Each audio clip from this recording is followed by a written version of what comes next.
पहला शमूएल अध्याय 18। दाऊद और योनातान की मित्रता।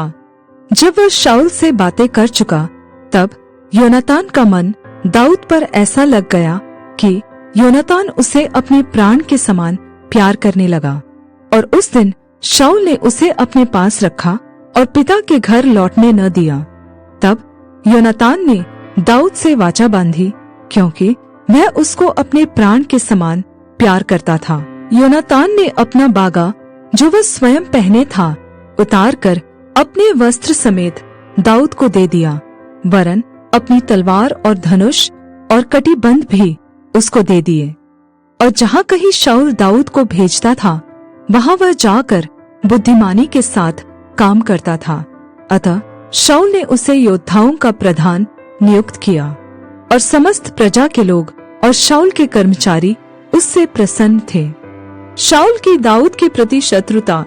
जब दाऊद उस पलिश्ती को मारकर लौट रहा था और वे सब लोग भी आ रहे थे, तब सब इस्राएली नगरों से स्त्रियों ने निकलकर डफ और तिकोने बाजे लिए हुए आनंद के साथ गाती और नाचती हुई शाऊल राजा के स्वागत में निकली। और वे स्त्रियां नाचती हुई एक दूसरे के साथ यह गाती गई, शाऊल ने तो हजारों को, परंतु दाऊद ने लाखों को मारा है। तब शाऊल अति क्रोधित हुआ और यह बात उसको बुरी लगी, और वह कहने लगा, उन्होंने दाऊद के लिए तो लाखों और मेरे लिए हजारों ही ठहराया, इसलिए अब राज्य को छोड़ उसको अब क्या मिलना बाकी है।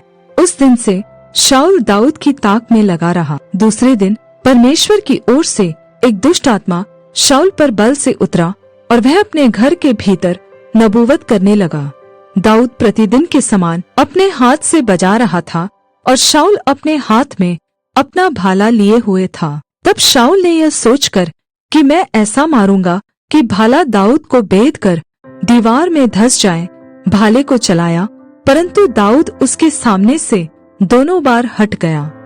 शाऊल दाऊद से डरा करता था, क्योंकि यहोवा दाऊद के साथ था और शाऊल के पास से अलग हो गया था।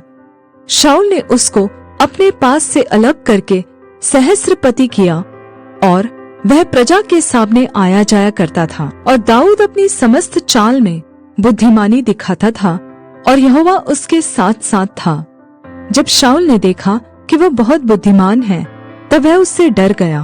परंतु इस्राएल और यहूदा के समस्त लोग दाऊद से प्रेम रखते थे, क्योंकि वह उनके आगे आगे आया जाया करता था। दाऊद और मीकल का विवाह। शाऊल ने यह सोचकर कि मेरा हाथ नहीं वरन पलिश्तियों ही का हाथ दाऊद पर पड़े, उससे कहा, सुन, मैं अपनी बड़ी बेटी मेरब से तेरा विवाह कर दूंगा।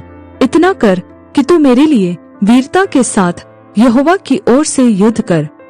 दाऊद ने शाऊल से कहा, मैं क्या हूँ और मेरा जीवन क्या है, और इस्राएल में मेरे पिता का कुल क्या है कि मैं राजा का दामाद हो जाऊं। जब समय आ गया कि शाऊल की बेटी मेरब का दाऊद से विवाह किया जाए, तब वह महोलाई अद्रिएल से ब्याह दी गई, और शाऊल की बेटी मीकल दाऊद से प्रीति रखने लगी। और जब इस बात का समाचार शाऊल को मिला, तब वह प्रसन्न हुआ। शाऊल तो सोचता था कि वह उसके लिए फंदा हो और पलिश्तियों का हाथ उस पर पड़े। और शाऊल ने दाऊद से कहा, अब की बार तो तू अवश्य ही मेरा दामाद हो जाएगा। फिर शाऊल ने अपने कर्मचारियों को आज्ञा दी, दाऊद से छिपकर ऐसी बातें करो, सुन, राजा तुझसे प्रसन्न है और उसके सब कर्मचारी भी तुझसे प्रेम रखते हैं, इसलिए अब तू राजा का दामाद हो जा। तब शाऊल के कर्मचारियों ने दाऊद से ऐसी ही बातें कहीं, परंतु दाऊद ने कहा, मैं तो निर्धन और तुच्छ मनुष्य हूँ, फिर क्या तुम्हारी दृष्टि में राजा का दामाद होना छोटी बात है। जब शाऊल के कर्मचारियों ने उससे बताया कि दाऊद ने ऐसी ऐसी बातें कही, तब शाऊल ने कहा, तुम दाऊद से यह कहो, राजा कन्या का मोल तो कुछ नहीं चाहता, केवल पलिश्तियों की 100 खलड़ियां चाहता है कि वह अपने शत्रुओं से बदला ले। शाऊल की योजना यह थी कि पलिश्तियों से दाऊद को मरवा डाले। जब उसके कर्मचारियों ने दाऊद को ये बातें बताई, तब वह राजा का दामाद होने को प्रसन्न हुआ। जब विवाह के कुछ दिन रह गए, तब दाऊद अपने जनों को संग लेकर चला और पलिश्तियों के 200 पुरुषों को मारा। तब दाऊद उनकी खड़ियों को ले आया और वे राजा को गिन गिन कर दी गई, इसलिए कि वह राजा का दामाद हो जाए। अतः शाऊल ने अपनी बेटी मीकल का उससे विवाह कर दिया। जब शाऊल ने देखा और निश्चय किया कि यहोवा दाऊद के साथ है और मेरी बेटी मीकल उससे प्रेम रखती है, तब शाऊल दाऊद से और भी डर गया। इसलिए शाऊल सदा के लिए दाऊद का बैरी बन गया। फिर पलिश्तियों के प्रधान निकल आए, और जब जब वे निकल आए तब तब दाऊद ने शाऊल के सब कर्मचारियों से अधिक बुद्धिमानी दिखाई। इससे उसका नाम बहुत बड़ा हो गया।